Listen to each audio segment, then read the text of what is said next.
Hallo, agus fáilte go trí seascad den program h-Alba a bhí a chuúr a frostbeic na bodaníich agus na scíalachan ingantach an Salesforce na h-Alba.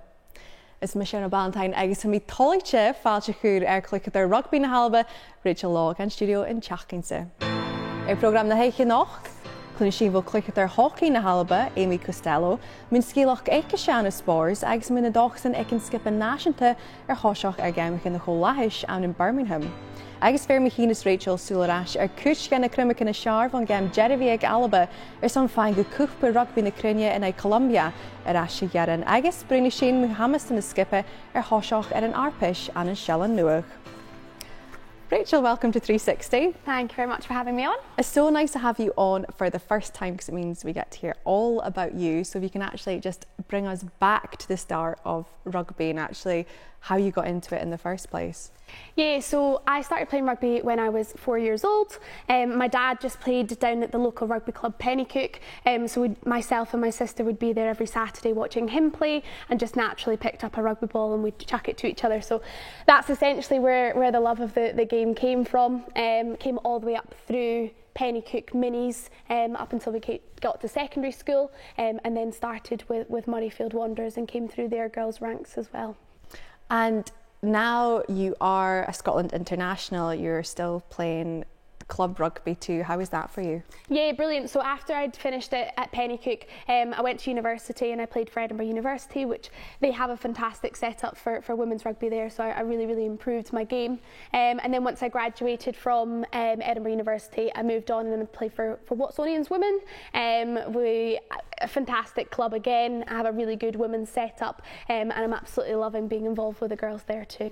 And as you do all of that, you're also a veterinary surgeon. How do you find balancing the both? Do you find rugby a good release from maybe like a high pressure job? Yeah, exactly. It's tough, I'm not going to lie, and there's days where I feel like I have no energy, but I absolutely love my job. I work in a mixed practice down in Peebles, so I see both kind of small animals and large animals and have such a wide variety within my working day, and then go to training at night time. It's a good release from, as you say, high pressure job. And I absolutely love playing rugby, so it's a fantastic balance of the two. They must love that though, people at your work, the fact that you are a Scotland international and which we will talk about later, that you're going off to the Rugby World Cup. Yeah, hopefully so, if included in the squad. But yeah, my boss is fantastic, really supportive with kind of getting weekends off and things to go and play rugby, and they've kind of restructured the working week around me getting away early for training as well. So it's fantastic having employers who are able to kind of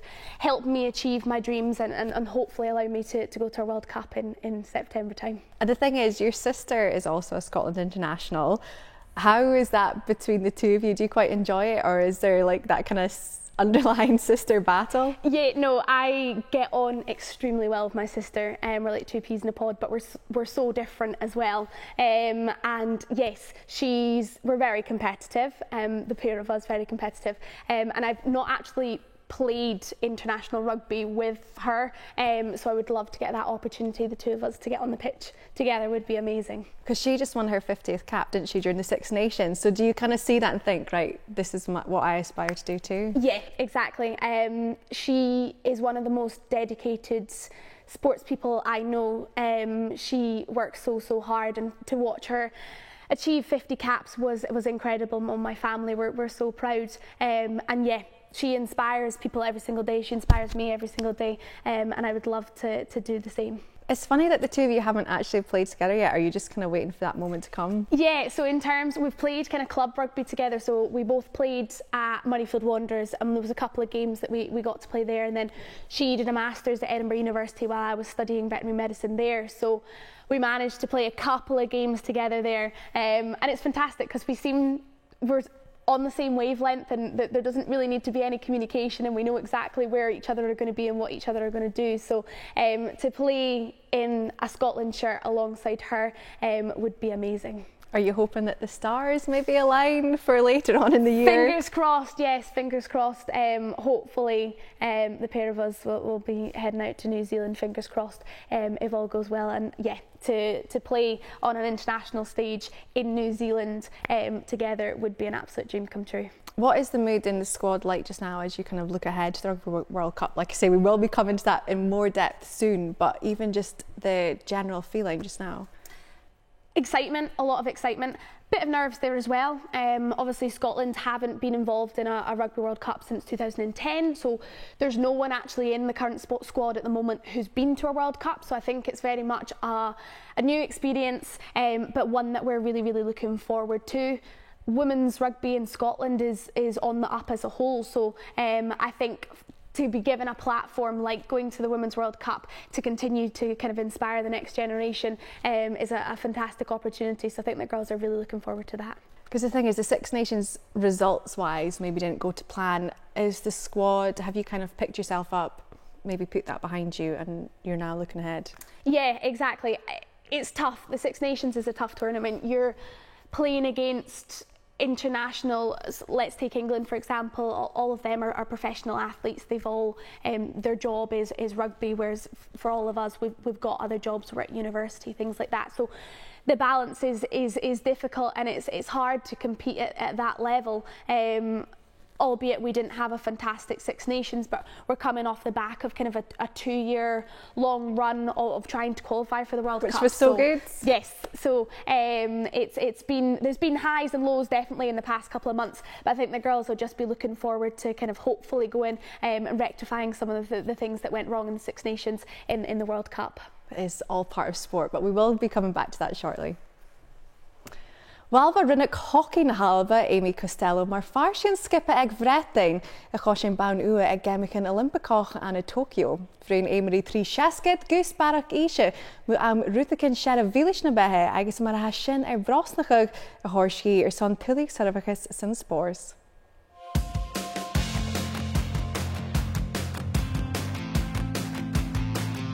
Y ganiant groen sas an the lw chleisach. Rynnych y fan alopanach Amy Costello hocaidh Ballantyne, agus chaneliad coideach von uairsin. Started hockey at school when I was 9, just in PE. Started then also playing like the Saturday games and things like that against other schools, and decided, yeah, I quite enjoy this. I'll sort of start playing at a local club. So started playing at còmhla, Edinburgh Hockey Club. Just it was the club that was trained at my school, so it was like, oh, makes sense. Joined them, and then sort of the rest was history. Really enjoyed the sort of team aspect of it. I was also doing athletics at the time, and just didn't sort of enjoy it as much being on my own, and got quite nervous for competitions and things. So yeah, sort of when I was 16 decided yeah, I can't commit to both. Hockey was sort of taking over a bit, and yeah, I decided that's kind of what I would like to do. Va Amy san artscoil nu de hocaidh Alba dóiseach, agus a cruinne an snog aiche van a hiadúid a chluicheadair an dúich. It was all a bit of a whirlwind. I'd been involved in the Scotland indoor in the January, which was kind of my first time sort of being in and around the senior Scotland team, and then got the call up to go to South Africa and was quite overwhelmed and was just very excited about it, and getting to go out to somewhere as well that I hadn't been before. Yeah, I remember sort of stepping on the pitch and being very nervous, very quiet, quite timid, and just sort of the girls in the team just said, just go out and do exactly what you've done time in, time out, like just enjoy the experience, and you're here for a reason, so just play, basically. And that's kind of what I did, really enjoyed it, and then yeah, sort of the rest is history, I guess. Va Amy mar fartin skipa ag Alba a bhúnich farpas Euro hockey ga, dash an the dabilis an neigdiag. Agus hain dochas gundurigan skipa a toca lora a stewi and buoy a shin. Yeah, I think we'd sort of set our sights on winning it, and I think yeah, it was very realistic for us to be able to do that, but we had to put in the performances, and the pressure was on us. But I think all of us just sort of knuckled down, focused on the job in hand, and just really enjoyed showcasing what we could do in front of a home crowd. And I think that played a big part, being at home. Like our friends and family could all come along and support us, and it was just a really enjoyable sort of few games to play in, and ultimately getting the win was the icing on the cake and the promotion into A division, which is kind of where we want to be playing and where we want to showcase and show what we can do to the world stage. So yeah, it was a really great tournament for us, and sort of taking off of that the momentum that we can bring in the next couple of years. Chai Amy the tug son Cupa Rugbaidh son a Geamaichean Olympicach an Tokyo, a chadúdi corm cluicheadair an arpish, gajera son scanocchi the farke and nahurus. I think it was bittersweet. I was I was a reserve, so yes, I was disappointed not to be in the 16, but there was still a possible chance I could play. Unfortunately, that didn't play out, but I think given only being 23 going in the summer, I think I took up all the experience I could from just being in the environment and seeing what it was like to be at an Olympic Games. And if you'd said to me when I was younger, yeah, you'll go to an Olympics, you might not be playing, but you'll be there and you'll be in the village with all the athletes, I think I would have taken that. Obviously, when you're in it, it's obviously disappointing at the time, but to be that close, I think I was proud to be there and be given the opportunity, and overall enjoyed the experience of it, even if it was a little bit disappointing. But to be there and see the girls win the bronze medal and things like that, it was phenomenal. Like, I've seen like how close being there can make a team and everything, even if like everyone says it's the whole squad that counts. Ultimately, at the end of the day, it's the 16 who step on the pitch, who do play. And I've seen how the highs and the lows of that tournament bond a team. Like, I want to be part of it. I want to be on the pitch contributing through hockey, through what I've trained to do, not just being in the stands and supporting them as much as I can. It's motivated me hugely to actually be able to step on the pitch and contribute in that way. A siwigi noch gechenna the galapa ag na Geamaichean a Choláis an the Costa Nor an the Davies a hocaidh. Ha Amy in the Gulachach is on Birmingham, agus haid Bheir is on Feking, Che Suring and Skipper Shaw Yano. Yeah, really looking forward to it. It's kind of like a home away from home type games. Like Gold Coast was great, and it was quite far for friends and family to travel. So I think that's definitely something that's exciting for us. Our family and friends will be able to come down and cheer on for the odd game maybe. And sort of, I think we're really excited. We're going out there with ambitious goals and things, and whether we achieve them or not, I think it'll be a great experience for the squad. It's the biggest kind of tournament that Scotland have, I guess, with the Commonwealth Games being the sort of equivalent to the Olympics for us. So I think we're really excited, and we've got a good block of training coming up with some games as well, so we can sort of start the momentum going early. But overall feelings really excited, and be a good tournament hopefully.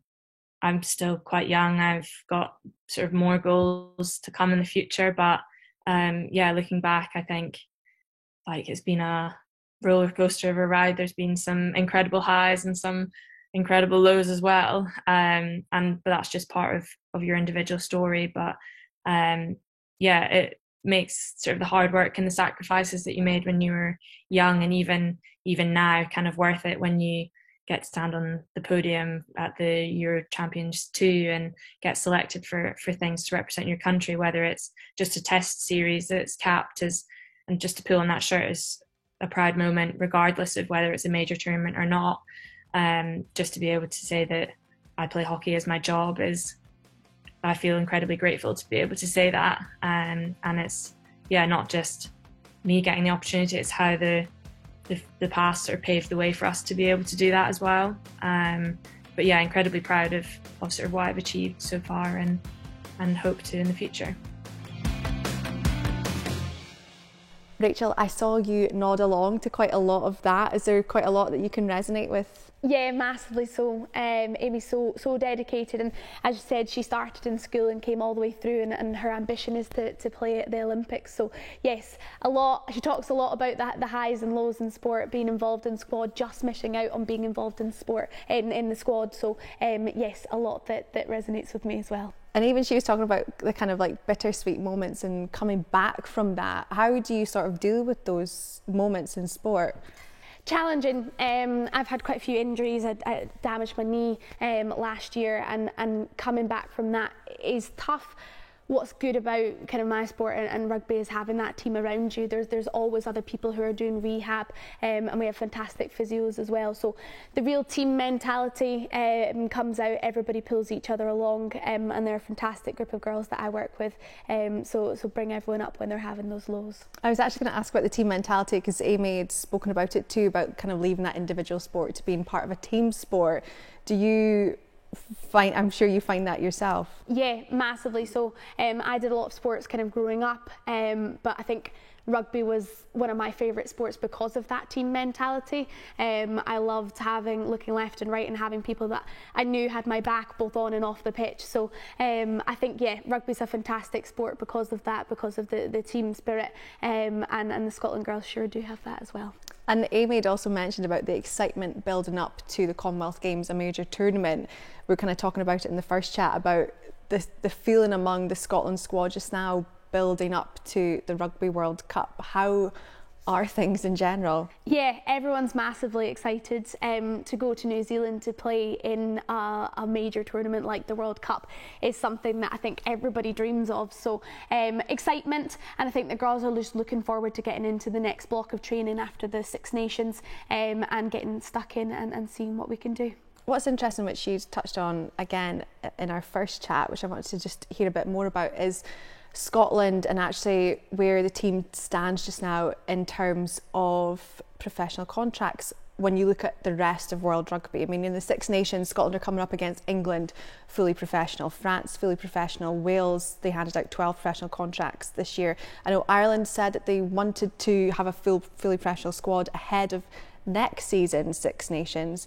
So where are things at the moment with Scotland? Because is it hard coming up against these nations when the quality's there but the professional contracts aren't there? Yeah, no, it's challenging. Obviously you're asking people to do a 9 to 5 job and then come and train and expect them to be able to perform to the same level of someone whose job is to play rugby. So yeah, it's challenging. Good things are in the lead up to the World Cup, Scotland are hoping to support us as much as possible. Each kind of player's getting an individual package to hopefully go slightly more full time with training, to be able to get kind of training days throughout the week. And I think more than anything, it's the rest and recovery that's just as important as the training, and that's something that if you're doing a full-time job and training is difficult to get in. So we're on the right tracks in terms of kind of getting the support that we need to push on, and hopefully if we get a good kind of training block up into the World Cup, if we perform well at the World Cup, fingers crossed kind of the funding will come and the cycle will all go round, and we'll be looking at some professional contracts very, very soon. Do you think even just having a professional contract for the players in the squad, that kind of change in mindset would make a big difference too? Because support is great, but actually being called a professional is still very different. It's massive, and I know a lot of the girls would drop their jobs and things like that in a heartbeat. For me, I know that I would, if I got the opportunity to go fully professional rugby,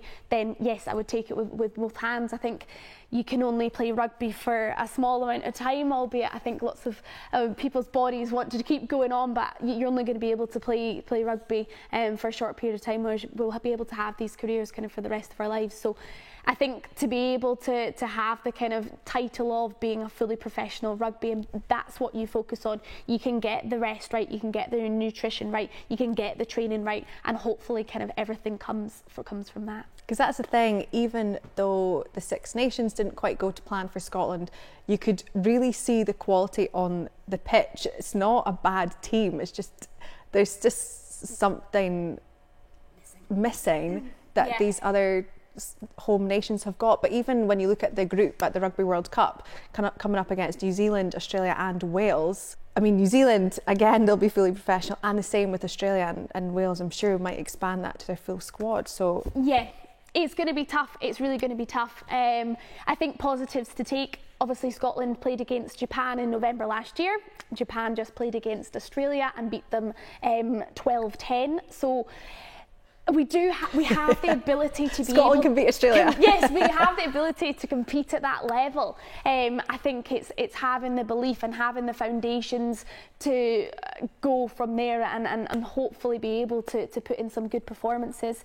We put in good performances, people watch it, people like it, the money comes in, and we go in a big cycle. So yes, fingers crossed that we are able to kind of perform on the world stage, and fingers crossed things move from there. Is that where you want to see Scottish women's rugby in the next couple of years, having that professional status? Would love to, and I think it's something that has been building potentially since the last World Cup that the girls went to, since 2010. The foundations have been being built. We've got such a wide and fantastic squad at the moment, lots of young people coming through, getting capped, and I think kind of the whole of Scottish women's rugby is on and up. So to have Scotland being able to consistently perform on that world stage would be amazing. Well, staying with that, because we are actually going to watch Scotland in action now. Or h-Alba h-Gaif Cupa Rugbaidh na Cruinne an Shelling nuach nuair a rainiad and noch Columbia Geamaichean and Bheir. Bheir sin in sùileachadh na Cruinne na sear von Geamaichean sin.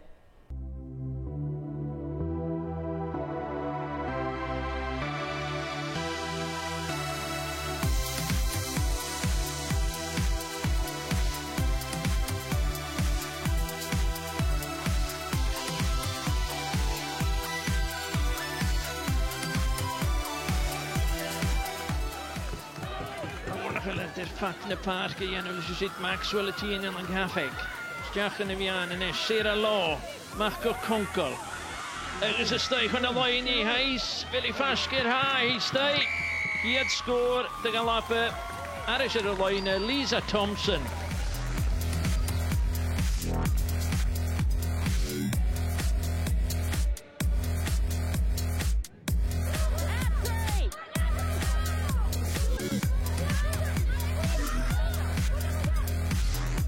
Maxwell, machwn yn ymwneud ag Megan Gaffney ystau airson sgôr eile.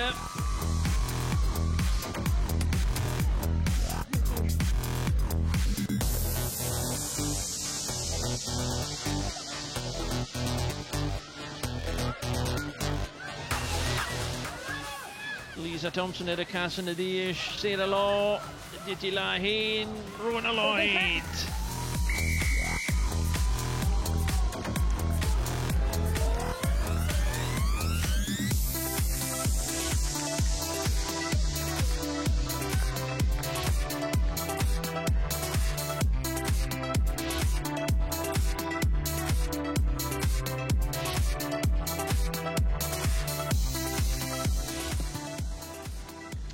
Williga.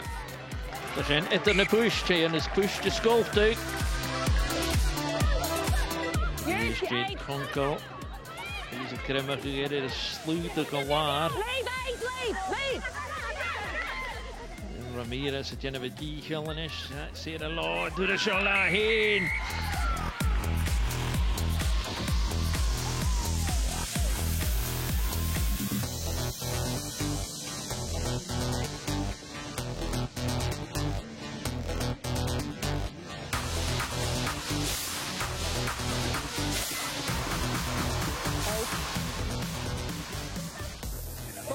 Make a stake of Gaffney.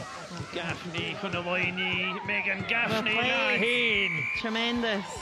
Megan Gaffney. Dus je gooi heeft try te galappen.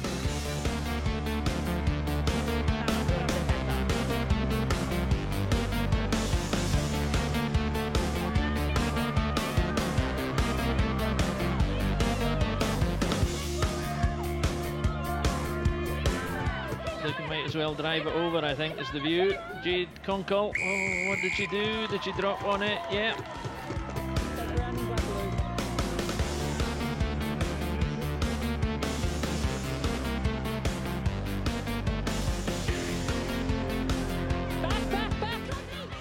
is the marker còmhla tight. Sharma gyda moyn y 5 meters ymach lan ysgeld yn y ffihif. Balag gyd Concal, Penas y tîn, Concal, lan ysgelden.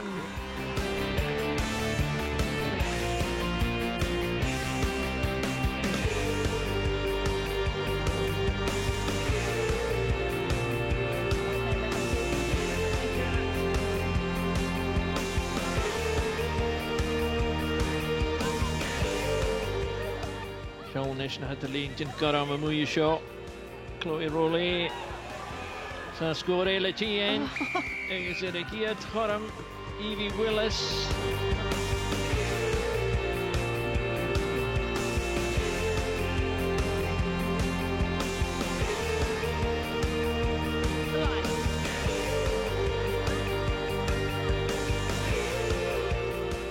Siwad y tîn yn isht.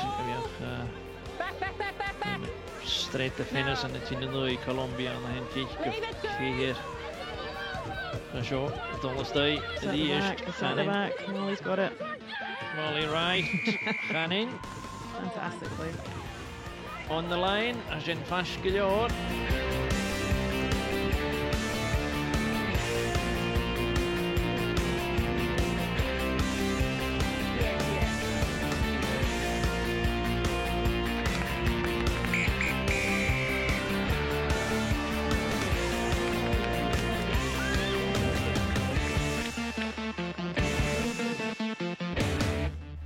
Rachel, what was it like watching that back, even seeing your sister on the score sheet? Yes, no, massively exciting. We played some fantastic rugby in that Columbia game, so hopefully showcase what we are about and what we can do. And yes, nice to watch Sarah get herself a cheeky try in that as well. In typical sport fashion, I know you were injured for that. Has it been quite difficult managing injuries when Scotland were on such a high during that qualification period? Yeah, it's been tough. As I say, I damaged my knee, so I was kind of out of the Scotland squad and out of that environment for kind of a good 12 months or so. So yeah, it's fantastic to watch the girls and so many of the young crew getting the opportunity to pull on the Scotland shirt as well. So it's tough, but kind of sport has its highs and its lows, and hopefully I can get back on track and get back into the squad. You must have been getting all the chat from out in Dubai. What was the kind of feeling among the squad? Yeah, challenging. Obviously COVID brought a lot of challenges as well, obviously travelling over there and being on flights and things like that, travelling through airports, and then being in actually Dubai itself. So there was a lot of buzz. The girls knew the job that they had to do. I think one of the most challenging things as well is that we've never played Colombia before. We've not really had the experience of how they play or being able to watch any of their matches. So the first kind of experience of that was watching them play against Kazakhstan in the game the week before we played them. So that in itself was a challenge, completely unbeknown to us as to how they were going to come out. So I think it was good for us because we just focused on ourselves and what we could do, and that came through in such a fantastic performance. Just to give a bit of perspective what Scotland did over that qualification period, it had been since 2010 when they last qualified for the Rugby World Cup. To do it now, like how big is that? What does that mean to this Scotland squad? It's massive. In terms of this kind of qualification process, this has been kind of 2 years in the running, obviously with COVID and kind of the World Cup being pushed back, various kind of qualifying tournaments. We had one in Italy in November time where we played 3 games and managing to win 2 out of the 3 of them, albeit the last one was in the last few minutes against Ireland, and keeping our kind of World Cup dreams alive. I think because it's been such a long journey, I think the girls are just so ready and are really, really looking forward to it. And then obviously that fantastic performance against Colombia, the girls were on a complete high and are just looking to push into New Zealand in September. And even for some of the senior members of the squad who have been through some really tough times with Scotland, they must be totally over the moon now. Yeah, massively. A lot of them were involved in trying to qualify for the last World Cup, and falling just short at the last hurdle, and I think a lot of the kind of the pain and hurt from that kind of drove them in terms of their determination for qualifying for this one. So a lot of emotions, and I think the girls are just extremely happy and overwhelmed and looking forward to the World Cup and what's to come. Because for this squad in recent years, it did go through quite a lot of change in terms of head coaches. We had Shade Monroe, Philip Doyle. Brian Eason's been in charge for a number of years now. Do you see that it looks like a much more settled side that's really pushing on? Yeah, massively so. Brian's a fantastic coach. So, and then what's really good is the kind of, as I mentioned earlier, the depth of the squad that we've got. A lot of the young girls are getting the opportunity under Brian to step onto that international pitch and getting experience for what that level of rugby is like. And I think that's going to be extremely important going into New Zealand. It's the other side of the world, so we're going to take quite a large squad, I imagine. So having kind of the strength and depth that we have and are building up will be fantastic, and hopefully will come through. And like you say, giving a lot of younger members of the squad a chance, which we even saw in action there. Yeah, massively. Evie Gallagher, who's got her first start at 8, played fantastically well. It was nice to see Eva Donaldson get her first cap. She's one to watch as well. And Evie Wills scoring in the corner in that last clip there.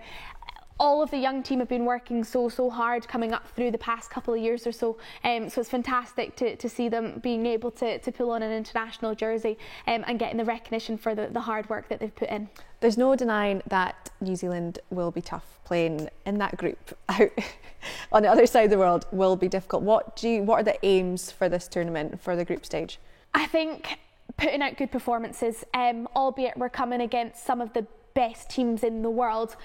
Putting out a performance that we're proud of, that our parents are proud of, that the Scotland fans are proud of, is probably the main aims. And we're building this World Cup into the next World Cup, and hopefully loads of World Cups to come. So I think putting in good performances, ones that we're proud of, and building for the future, kind of the two main aims for us. Brilliant. Well, a very exciting time. But Rachel, thank you so much for joining us this week. It was great to have you on, and we will be keeping a close eye on New Zealand, and hopefully we'll get to speak to you afterwards. Fingers crossed. Thank you for having me. Well, sin airson in noch, and a cheach gyn we Rose Riley and Chegley in Mundolito Feminile Call Room sin studio. Jen Keen Sioch Rebel Iona Ballantyne t-seachdain YouTube no hicif gu iPlayer BBC son an program Megierig Akin Eichgain. Ma ha Rutake in the Dal and in Sil Spores and Ban and Alba gu Jerif Bishina Brun Megain and Shaw 3 Seachdain. Hishin Shiv and Ahuris.